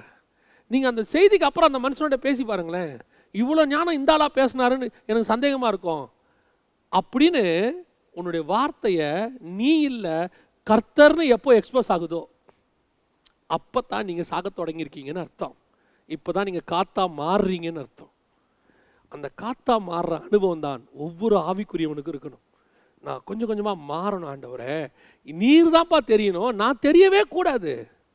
நான் கொஞ்சம் கொஞ்சமாக டிஸ்மேண்டல் ஆகணும், நான் கொஞ்சம் கொஞ்சமாக டிசால்வ் ஆகணும், நான் கொஞ்சம் கொஞ்சமாக அழிந்து போகணும். அப்படியே நீர் மாத்திரம் எக்ஸ்போஸ் ஆகணும் ஆண்டவரே. எந்த இடத்திலும் ஒரு மேன்மையோ பெருமையோ உங்களுக்கு வரும்போது அதை உதறி தள்ளி விட்டு, உனக்கு அன்றைக்கெல்லாம் தெரியணும், ஐயோ இவங்க இன்னும் என்னையே பார்க்குறாங்களே, இன்னும் என்னை பற்றியே பேசுகிறாங்களே. எப்போ தேவனை பற்றி பேசுவீங்க? எப்போ தேவனை பற்றி மட்டும் நினைப்பீங்க? என் தேவனுடைய வார்த்தையை கேட்க விடாமல், என் தேவனை மகிமைப்படுத்த விடாமல் இன்னும் என் சரீரம் அதுக்கு முந்திக்கிட்டு வருதுன்னா இது இன்னும் மிஸ்டேக்கில் இருக்குன்னு அர்த்தம். என் கர்த்தருடைய சத்தம் மட்டும்தான் உனக்கு கேட்கணும். அவங்க திரும்பி பார்த்தா கூட எதுவுமே இருக்கக்கூடாது, அடையாளமே இருக்கக்கூடாது. இப்போ இது என்ன தேடி பாருங்க, இயேசு கிறிஸ்துவோடைய அடையாளம் இருக்காது, இந்த பூமியில் ஒன்றுமே இருக்காது. சொல்லுவாங்க இயேசு கிறிஸ்துவோடைய ட்ரெஸ் ஒன்று விட்டுட்டு போயிட்டாரு அப்படிலாம் சொல்லிப்பாங்க கதை. ஆனால் இயேசுவின் சரீரம் எப்படி இருக்கும் தெரியாது. ஏன்? எல்லாத்தையும் எடுத்துகிட்டு போயிட்டாரு. சரி, அவர் தான் எடுத்துகிட்டு போனார், அப்போஸ்தலர்கள் எல்லாத்தையும் எடுத்துகிட்டு போயாச்சு, எல்லாத்தையும் எடுத்துகிட்டு போயாச்சு, எல்லாம் எக்ஸ்போஸ் ஆயிடுச்சு, முடிஞ்சிருச்சு. மோசேயின் சரீரம் போயிடுச்சு, எக்ஸ்போஸ் ஆயிடுச்சு. அதைத்தான் நான் சொல்ல வரேன். என்னைக்கு நான் அல்ல கிறிஸ்து மட்டும் தெரிகிறாரோ நான் ஆவிக்குரியவன், மறுபடி பிறந்திருக்கிறேன்னு அர்த்தம். இப்போ யோசித்து பாருங்களேன், இந்த இடத்துல வசனம் என்ன சொல்லுது? பவுல் ரோமாபுரியாருக்கு எழுதின நிருபம். இந்த இடத்துல வசனம் சொல்லுது பவுல் எபேசியருக்கு எழுதின நிருபம். அப்படி தானே இருக்குது. ஆனால் நம்ம என்ன சொல்லும் போது பவுல் எழுதின எபேசியருக்கு நிருபம்னு சொல்கிறதில்ல, எபேசியர் அவர் யாருக்கு எழுதினாரோ அதை தான் ஃபோக்கஸ் பண்ணுறோம். நம்ம அப்படி தான் வேறு டிஃப்ரென்ஷியேட் பண்ண முடியும், படிக்கிறது ஈஸி. பவுல் எழுதினார் நமக்கு தெரியும், ஆனால் நாம் சொல்லும் போது ரோமர், எபேசியர், பிலிப்பியர், பவுல் வரல, அங்கே யார் தான் வராங்க, யாருக்கு எழுதினாரோ அவங்க. இன்னும் ஒரு படி மேலே போய் நம்ம கடைசியாக என்ன சொல்கிறோம், வேத வாக்கியங்கள் எல்லாம் தேவ ஆவியானவர்களே அருளப்பட்டிருக்கு. கொஞ்சம் கொஞ்சமாக பவுல் மறைஞ்சு எபேசியர் வந்து, எபேசியரும் மறைஞ்சு இப்போ யார் வந்துட்டாங்க, ஆவியானவர் வந்துட்டார். டோட்டலாக எடுத்தா ஆவியானவர் கொடுத்ததுங்க. பவுலுக்கு அவ்வளோ ஞானம் கிடையாதுங்க. என்னங்க சொல்கிறீங்க? படிப்பறிவு இல்லாத பேதுரு எழுதியிருக்கிறத பாருங்கள், என்ன ஞானமாக இருக்குது. பேதுரு எப்படிங்க எழுதுவார்? அது பேதுரு எழுதுனீங்க, எழுதின நிருபம் அவர் தான், ஆனால் அது பேதுரு எழுதினதில்லை, ஆவியானவர் எழுதினது. வேத வாக்கியங்கள் எல்லாம் தேவ ஆவியானவர்களே அருளப்பட்டிருக்கிறது.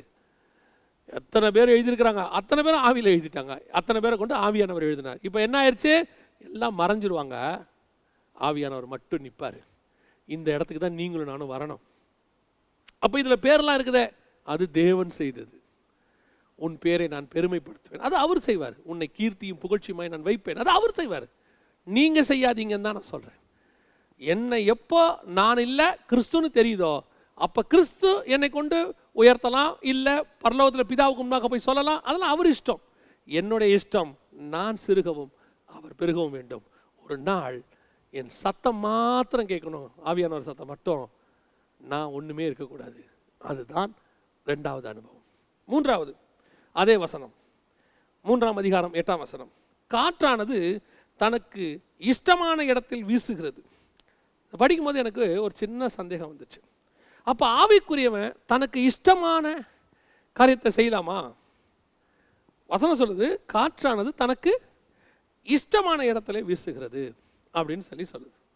அப்போ இதை படிக்கும்போது எனக்கு ஆவியானவர் என்ன சொல்லி கொடுத்தாருன்னா, ஆவிக்குரியவன் இந்த பூமிக்குரிய இஷ்டத்தின்படி இருக்க மாட்டான். இந்த பூமிக்குரிய யாரும் ஆவிக்குரியவனை நடத்த முடியாது. இந்த காற்று இருக்குதுங்களே, இது அந்த பூமியில் இருக்கிற யாரும் நடத்த முடியாது. அது தனக்கு இஷ்டமானதெல்லாம் நடக்குது. அதை கண்ட்ரோல் பண்ணுறவர் வேற ஒருத்தர். நிக்கோதேமுக்கு அதை தான் சொல்கிறாரு, இந்த காற்றை எப்படி இந்த பூமியில் இருக்கிற யாருமே கண்ட்ரோல் பண்ண முடியாதோ அதே மாதிரி ஒரு மனுஷனும் காற்றை என்ன செய்ய முடியாது, கண்ட்ரோல் பண்ண முடியாது. அதே மாதிரி ஒரு ஆவிக்குரியவனையும் இந்த பூமிக்குள்ளே இருக்கிற யாரும் அவங்க இஷ்டப்படி நடத்த முடியாது, அவங்க சித்தத்தின்படி அவனை நடத்த முடியாது. அவன் மறுபடி பிறந்திருக்கிறான், அவனை நடத்துகிற ஒருத்தர் இருக்கிறார். அவர் இஷ்டப்படித்தான் அவன் செய்வான். இந்த காற்றை நடத்துகிறவர் அவரு, காற்றையும் கடலையும் அடக்கிறவர் அவரு, காற்றை கையில் பிடித்திருக்கிறவர் அவரு. அவர் நினைச்சு தூதர்களை வச்சு பிடினா பிடிப்பாரே ஒழிய இந்த மனுஷருக்கு காற்றை நடத்தக்கூடிய எந்த விதமான சுபாவமும் கிடையாது. அப்போ இந்த ஆவிக்குரியவனுடைய இஷ்டம் யாருடைய இஷ்டமா இருக்கும்? தேவனுடைய இஷ்டமா இருக்கும். தேவ இஷ்டம் அவன் இஷ்டமா இருக்கும். அவன் இஷ்டப்படி அவன் வீசுகிறான். அதோட அர்த்தம் என்ன? இயேசு யார் சொன்னாலும் செய்ய மாட்டார். இயேசுவை ஏரோது வா அப்படின்னா வர முடியாதும்பார். வர முடியாதுன்னு போய் நறுக்கிட்டு சொல்லுங்க அப்படிம்பார். இப்போ பிலாத்து, நான் நினச்சா உன்னை விடுதலை ஆக்குவேன், நான் நினச்சா உன்னை சிலுவையில் போடுவேன், அதெல்லாம் உன்னால் முடியாது. அப்போ இந்த மனுஷனால என்ன எதுவுமே செய்ய முடியாது. இதுக்கு பேர் பெருமையா? இல்லை. நான் controlled by heaven, controlled by heaven நான். அப்போ நீங்களாம் எதுவுமே, உங்களால் எதுவுமே என்ன செய்ய முடியாதியா? அப்போ என்ன பார்க்குறவங்க இங்கே என்ன சொல்லுவாங்க? அவன் யாரையுமே மதிக்க மாட்டாங்க, அவன் இஷ்டப்படி போவான். ஆனால் அவன் இஷ்டப்படி போல அவன் பரலோகத்தின் இஷ்டப்படி செய்கிறான். பரலோகம் சொல்லுது. இப்போ இயேசுவை பிதா சொல்லியிருக்கிறாரு. என்ன சொன்னாரோ, என் பிதா எனக்கு என்ன சொன்னாரோ அதை நான் செய்கிறேன். இது ஹெவன்லி ரூல். ஆனால் வேர்ல்ட்லி ரூலில் பார்க்கும்போது என்ன சொல்லுவாங்க? பார்த்து இயேசுவை பார்த்து அவர் 12 பேரை கூட்டிகிட்டு சுற்றி திரிகிறார். அவன் இஷ்டம், அவன் பா என்னமோ பிரசங்கம் பண்ணுறான், என்னமோ செய்கிறான், எங்கேயோ போகிறான் வரான், அவன் இஷ்டப்படி தான் செய்வான். அவனா அடங்க மாட்டான் என் வீட்டுக்கு. ரட்சிக்கப்பட்ட ஆவிக்குரியவனே அப்படி தான் சொல்கிறாங்க. அவன் பாட்டு பைபிளை தூக்கிட்டு போவான் வருவான். ஏதோ ஒரு பொண்ணை கல்யாணம் பண்ணுறான்னு சொல்கிறான், ஜோம் பண்ணி தேவசித்தங்கிறான். ஜோம் பண்ணிட்டு தேவசித்தம் இல்லைங்கிறான்.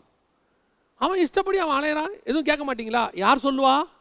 மாம்சத்தில் இருக்கிறவங்க, தேவ ஆவியை பெறாதவங்க உன்னை பார்த்து அந்த வார்த்தையை சொல்லுவாங்க. இப்போ அவங்க பார்வையில் நலமானதை ஒன்று உங்களுக்கு சொல்கிறாங்க. நான் சொல்கிறது ஒரு எக்ஸாம்பிள் வச்சுக்கோங்க, உங்களுக்கு ஈஸியாக புரிஞ்சிடும். அவங்க ஒன்று சொல்கிறாங்க. என்ன சொல்கிறாங்க? எப்பா நல்ல படித்த பிள்ளை ஒன்று வந்திருக்கு, மாதம் கை நிறைய சம்பாதிக்குது, அப்பா அம்மா எல்லாம் ரொம்ப நல்லவங்க, அந்த பிள்ளையை கல்யாணம் பண்ண நீ ரொம்ப நல்லா இருப்ப அப்படின்னும் போது அவங்க ஆண்டவரை ஏற்றுக்கொள்ளாதவங்க. ஆனால் அவங்க சொல்கிறாங்க, அவங்க சொல்கிற க்ரைட்டீரியா எல்லாம் பக்கா. இப்போ நம்ம என்ன சொல்லுவோம்? ஜோம் பண்ணுவோம், கர்த்தருக்கு சித்தமானா பண்ணுவோம். அவங்களும் சரி பண்ணுப்பா பண்ணி சொல். ஆனால் கர்த்தர் சித்தம் அது இருக்காது. இப்போ நாம் அவங்கள பார்த்து சொல்லுவோம், தேவ சித்தம் இல்லை, ஆண்டவர் வேணான்னு சொல்லிட்டார். நான் சொல்கிறேன் நீ பண்ணி ஆகணும். இல்லை, தேவனுக்கு சித்தம் இல்லை, நான் பண்ண மாட்டேன் அப்படின்ட்டு வந்துடும். இப்போ நம்மளை அவங்க என்ன சொல்லுவாங்க தெரியுமா? அவன் சர்ச்சுக்கு போகிறான், பைபிளை தூக்குறேன்னு சொல்லிட்டு அவன் இஷ்டத்துக்கு தாந்தோணித்தனமாக அலையிறான். பெரியவங்க யாருக்கும் அவன் கீழ்படியறதில்லை. இவங்க வியூவில் உலக வியூவில் அவன் யாருக்கும் கீழ்படி, அவன் இஷ்டப்படி அலையிறான். ஆனால் உண்மையாக பார்த்தா அவன் இஷ்டப்படி அவன் அலையில, பரலோகத்தின் இஷ்டப்படி அவன் செஞ்சுக்கிட்டு இருக்கிறான். இந்த பரலோகத்தின் இஷ்டப்படி அவன் செய்யும் போது அது உலகத்தின் இஷ்டத்துக்கு அகைன்ஸ்டாக இருக்கிறதுனால உலகம் சொல்லுது அவன் இஷ்டப்படி அவன் செய்கிறான். அதை தான் இங்கே அவர் சொல்கிறாரு, காற்றானது தனக்கு இஷ்டமான இடத்தில் வீசுகிறது. ஆனால் காற்றுக்கு கமெண்ட் பண்ணுறவர் ஒருத்தர் இருக்கிறார், அவர் இஷ்டப்படி தான் அது போகும். காற்று நில்லுன்னா வீசாதுன்னா வீசாது, அமைதலாக இருந்தால் அமைதலாக இருக்கும். தூதர்களை கூப்பிட்டு அந்த காற்றை புடினா புடியும், 1 மணி நேரம் அடினா அடிக்கும். வெளிப்படுத்தின விசேஷத்தில் இருக்குது, 1 மணி நேரம் அடினா அடிக்கும், 1 வருஷம் அடினா அடிக்கும். காற்று அது பாட்டு யார் சொல்கிறது? அவர் சொல்கிறத கேட்கும். உலக பிரகாரமாக என்ன இருக்கும்? காற்று பேய் காற்று வீசுதுங்க, இப்படி பண்ணுதுங்க, எல்லா மரத்தையும் சாட்சி போட்டுச்சுங்க, இந்த மாதிரி காற்று வீசி நாங்கள் பார்த்ததே இல்லை, இது யாரும் கண்ட்ரோலே பண்ண முடியாதுங்க. இல்லைங்க, அதை கண்ட்ரோல் பண்ணுற ஒருத்தர் இருக்கிறாரு, அவர் சொன்னதுனால அப்படி வீசிக்கிட்டு இருக்கு. அப்போ ஆவிக்குரியவனை கண்ட்ரோல் பண்ணுறது அங்கே இருக்குது, அவனை கண்ட்ரோல் பண்ணுறது இங்கே இல்லை. இங்கே அவன் யாருடைய இஷ்டப்படியும் செய்ய மாட்டான், செய்ய முடியாது. நான் அங்கத்தின் இஷ்டப்படி இருக்கிறேன். அப்போ உலக பிரகாரமாக இந்த ஆவிக்குரியவனை கண்ட்ரோல் பண்ணுற அதிகாரம் யாருக்கும் இல்லை. இன்றைக்கி நிறைய பேர் நினைக்கிறாங்க ஸ்பிரிச்சுவல் பர்சன்ஸை கண்ட்ரோல் பண்ணிடலாம். நல்லா கவனிங்க, எலியா, தேவன், ஆகாப், இந்த 3 பேரையும் அப்படி பாருங்கள். ஆகாபை பொறுத்த வரைக்கும் எலியா யார்? இஸ்ரவேலை கலங்க பண்ணுகிறவன், அடங்காத பிடாரி, இவன் தான் இவ்வளோத்துக்கும் காரணம் ஆகாப்புடைய வியூவில். தேவனுடைய வியூவில் எலியா யார்? எனக்கு முன்பாக நிற்கிற ஊழியக்காரன். அவன் சொன்னான்னா நான் கேட்பேன், அவ்வளோ கீழ்ப்படிதல் உள்ளவன். தேவன் வியூவில் எலியா கீழ்ப்படிதல் உள்ளவன். ஆகாப் வியூவில் எலியா யார்? அடங்கா பிடாரி. ஆகாப் வியூவில் இஸ்ரவேலை கலங்க பண்ணுகிறவன். இதுதான் நான் சொல்கிறேன். நம்ம இந்த உலக பிரகாரமாக பார்க்கும்போது தேவ சித்தத்தை செய்யறதுனால உலகம் நம்மை அடங்கா பிடாரி, அவன் இஷ்டத்துக்கு செய்கிறான், அவன் எதுக்கும் கீழ்ப்படிய மாட்டான் அப்படின்னு உலகம் சொல்லும். ஆனால் தேவன் சொல்லுவார், என் வார்த்தைக்கு 100% அவன் கீழ்ப்படுகிறவன். நான் சொல்லுவேன், அப்படி இருக்கிறவர்கள் தேவ சித்தத்தை மட்டும் இங்கே செய்கிறவங்க, உலக சித்தத்தை செய்யாதவங்க நல்லா இருப்பாங்க. கர்த்தர் அவங்களை தாழ்த்தினதாக சரித்திரமே கிடையாது. அவங்க இஷ்டப்படி ஆண்டவர் செய்ய, அதாவது உலகத்துக்கு படி அவங்க இஷ்டப்படி செய்வாங்க. ஆனால் பரலோகம் என் சித்தத்தை அவன் கரெக்டாக செய்கிறான், பக்கா. மோசே நீ ரொம்ப ஓவராக போகிற மோசே, என்னமோ ஆண்டவர் உங்கள்கிட்ட தான் பேசுகிறாருங்கிற, எங்ககிட்டலாம் பேச மாட்டான்னு கோரா கூட்டம் எழும்புச்சுன்னா பரலோகம் வந்து பதில் கொடுக்கும், அவன் என் சித்தத்தின்படி அழைக்கப்பட்டவன். இல்லைங்க அவன் ரொம்ப ஓவராக போகிறான் உலக பிரகாரமாக, பரலோகம் ப்ரூஃப் பண்ணும் அவன் ஓவராக போல எனக்கு கீழ்ப்படிந்து நடக்கிறான். மிரியாமும் ஆரோனும் மோசே ரொம்ப மோசமானவன், இவன் மட்டும் நியாயப்பிரமாணத்தை பற்றி பேசுகிறான், இவன் மட்டும் புறஜாதி பொண்ணு எத்தியோப்பியா பொண்ணை பண்ணி கல்யாணம் பண்ணிட்டு வரான். பேசும்போது ஆண்டவர் கூப்பிட்டு சொல்வார், உன் வியூவில் அவன் தப்பானவன், என் வியூவில் எனக்கு உண்மை உள்ளவன். அவங்க என்ன சொல்லுவாங்க, அவன் இஷ்டப்படி அலையிறாங்க, நியாயப்பிரமாணங்கிறான், ஆனால் போய் என்ன செய்கிறான், அவன் போயிட்டு எத்தியோப்பியா பொண்ணை கல்யாணம் பண்ணுறான். அதே தான் உலகம் ஒன்றையும் சொல்லும், நீ செய்யறது உலகத்துக்கு அகைன்ஸ்ட், நீ செய்யறது பல ஆவிக்குரியவர்களுக்கு அகைன்ஸ்ட். ஏன்னா இவங்க எப்படிப்பட்டவங்க தெரியுமா, இவங்க இந்த நியாயப்பிரமாணம் உலக பிரகாரமான ஒரு ட்ரெடிஷன் எல்லாத்துக்குள்ளேயும் இருப்பாங்க. கர்த்தர் உனக்கு ஒன்று சொல்வார், உனக்கு ஒரு சத்தியத்தை கொடுப்பாரு, அந்த சத்தியத்துக்கு உன்னை கீழ்ப்படிஞ்சு நடக்க சொல்வார். அப்படி நீங்கள் நானும் நடக்கும்போது உலகம் நம்மளை பார்த்து சொல்லும், இவர் ஓவரா பேசுறாரு, இந்த ஆள் இஷ்டத்துக்கு செய்கிறாரு, இந்த ஆளை அடக்கணும். பைபிள் சொல்லும் அவன் அடக்க முடியாது, அவன் இஷ்டப்படி அவன் செய்வான். காரணம் அவன் தேவன் சொல்லுகிறதை செய்கிறான். கர்த்தர் உனக்கு ஒன்று சொன்னா தைரியமா செய்யுங்க. உங்களை கண்ட்ரோல் பண்றது மனுஷன் அல்ல, ஆவியானவராக இருக்கணும். ஆவியானவர் இப்போ நிறைய பேருக்கு, நிறைய ஊழியக்காரங்க இப்போ நான் சொல்றதை அவங்க ஒத்துக்க மாட்டாங்க, ஆனால் அவங்களுடைய லைஃப்பில் அப்படி ஒன்று நடந்திருக்கும். இப்போ நான் உதாரணம் சொன்னால் அவங்க ஒத்துப்பாங்க. என்னன்னா, இவங்க ஊழியத்துக்கு ஒப்பு கொடுத்து வந்திருப்பாங்க, அப்போ இவங்களுடைய போதகரோ தலைமை போதகரோ அல்லது இவங்க கூட இருந்தவங்களோ ஒத்துக்க மாட்டாங்க. ஆனால் கர்த்தர் சொல்லியிருப்பாரு நீ போ அப்படின்னு. இப்போ இவங்க புறப்பட்டு வந்தாங்க, வரும்போது இவங்களை என்ன சொல்லியிருப்பாரு, அன்னைக்கு உள்ள போதகரு அவன் அடங்காதவன், தாந்தோணித்தனமாக போயிட்டான், என் பேச்சுக்கு கீழ்ப்படியாதவன். ஆனால் உங்களை கர்த்தர் ஆசீர்வதிச்சு ஒரு சபையை கொடுத்து ஒரு 200-500 ஆத்மாவை கொடுத்து உங்களை பிளஸ் பண்ணி கொண்டாந்துட்டாரு. இன்னைக்கு ப்ரூஃப் பண்ணிட்டாரு அன்னைக்கு உங்களை அழைச்சது கர்த்தர் தான் சொல்லி. ஆனால் அன்னைக்கு நீங்கள் யார் தெரியுமா, இஷ்டப்படி செய்கிறவன், கீழ்ப்படியாதவன். ஏன்னா அன்னைக்கு நீங்கள் சொன்னது அவங்களுக்கு புரியல. ஏன்னா தேவன் உங்ககிட்ட தானே பேசினாரு, நீங்கள் அன்னைக்கு ஆவிக்குரியவராக இருந்தீங்க, இப்போ நீங்கள் அந்த ஸ்தானத்துக்கு வந்துட்டீங்க. இப்போ உள்ளவங்க ஆவிக்குரியவங்க பேசும்போது உங்களுக்கு அது கோபமாக வருது, இஷ்டப்படி செய்கிறீங்க. பைபிள் விடுங்க. ஒரு சிலர் சொல்கிறாங்க பைபிளை விடுங்க, நாங்கள் சொல்கிறோமே கீழ்ப்படிங்களா, முடியாதுங்க, முடியாது. பைபிள் என்ன சொல்லுதோ, தேவன் என்ன சொல்கிறதோ அதான் கீழ்ப்படிய முடியும். அவரு ஓவரா சத்தியம் பேசுகிறார், ஆமாம் சத்தியம் தான் பேச முடியும், வேற என்ன பேச முடியும். நாங்கள் மனுஷ சித்தத்தை செய்வர்களா இல்லை. அதனால தான் பவுல் சொல்றார், நான் இன்னும் மனுஷனை பிரியப்படுத்துகிறவனா இருந்தால் தேவனுக்கு ஊழியக்காரன் அல்லவே. நான் மனுஷனை திருப்திப்படுத்துவதற்கு இங்கே வரவில்லை, நான் தேவனை திருப்திப்படுத்த இங்கே வந்திருக்கிறேன். காற்று தனக்கு இஷ்டமானபடி செய்யும். எதுக்கு இஷ்டமானபடி? இந்த உலகத்தின் இஷ்டமானபடி இல்லை, பரலோகத்தின் இஷ்டமானபடி. இந்த காற்று பரலோகம் என்ன சொல்லுதோ அந்த பக்கம் வீசும், இங்கே போனால் போகும். அதனால தான் வேதம் சொல்லுது சங்கீதத்தில், தம்முடைய தூதர்களை காற்றுகளை போல கர்த்தர் பயன்படுத்துகிறார். அப்படின்னா என்ன அர்த்தம்? அந்த தூதன் ஸ்பிரிட்டில் இருக்கான், அவன் கர்த்தர் சொல்கிறத எல்லாம் செய்கிறான். அதனால தான் அவன் காற்றுகளை போல. இப்போ ஆவிக்குரியவன் அந்த ஸ்பிரிட் ஸ்டேட்டுக்கு வரான். அப்படி வரும்போது அவனும் எப்படி இருப்பான்? இயேசு சொல்கிறாரு, அவர்கள் பரலோக ராஜ்யத்தில் தூதர்களை போல இருப்பாங்க. நாம் எப்படி ஆயிடுவோம்? தூதர்களை போல. அவர் சொல்கிறத மட்டும்தான் செய்வோம், அவர் என்ன சொன்னாலும் செய்வோம். பழைய ஏற்பாட்டாக இருக்கட்டும், புதிய ஏற்பாடாக இருக்கட்டும். பழைய ஏற்பாட்டில் இறங்கி எப்போ அவனை வெட்டு அப்படிம்பாங்க, வெட்டுவான் தூதன், நோ மோர் கொஸ்டின்ஸ். அதே மாதிரி புதிய ஏற்பாடு வேறு, கிருபையின் பிரமாணம். கிருபையின் பிரமாணத்தில் உங்களுக்கு ஆண்டவர் என்ன சொல்கிறாரோ அதை நீங்கள் செய்யணும். இங்கே வெட்ட சொல்ல மாட்டார், குத்த சொல்ல மாட்டார். உடனே நீங்கள் அப்படி எடுத்துக்காதீங்க. என்ன சொல்லுவார்? இங்கே இருப்பான், நீ இங்கே போதும், இங்கேருந்து புறப்பட்டு போ. அப்போ அங்கே இருக்கிறவங்க சொல்லுவாங்க, இல்லை போவாதீங்க, நான் போவேன். ஏன் போவேன்? கர்த்தர் சொல்லிட்டாரு, நான் போவேன், அதான் தேவ சித்தம். இல்லை நீங்கள் இந்த மாதிரி காரியத்தை செய்ய முடியாது. ஏன் முடியாது? கர்த்தர் சொன்னார் செய்ய முடியாது. இல்லை நீ எருசலேமுக்கு போகக்கூடாது, நான் போவேன். பவுல் சொல்லுவார், நான் போவேன். ஏன் போவேன்? பரிசுத்த ஆவி சொல்கிறாரு, நான் போவேன். இல்லை நீ போனாங்க அடிப்பாங்க, அடித்தா என்ன உதச்சா என்ன, சொன்னது தேவன், நான் போவேன், அவ்வளோதான். ஏன்? நான் காற்றை போல இருக்கிறேன். கர்த்தர் சொல்கிறது அவர் இஷ்டப்படி நான் செய்வேன். இந்த உலக இஷ்டம் என்னை கண்ட்ரோல் பண்ணாது.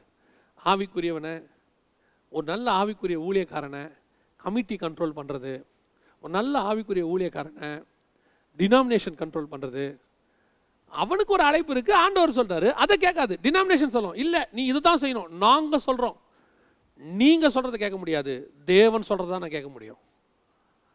சிலருக்கு இந்த ஒரு பயம் இருக்குது.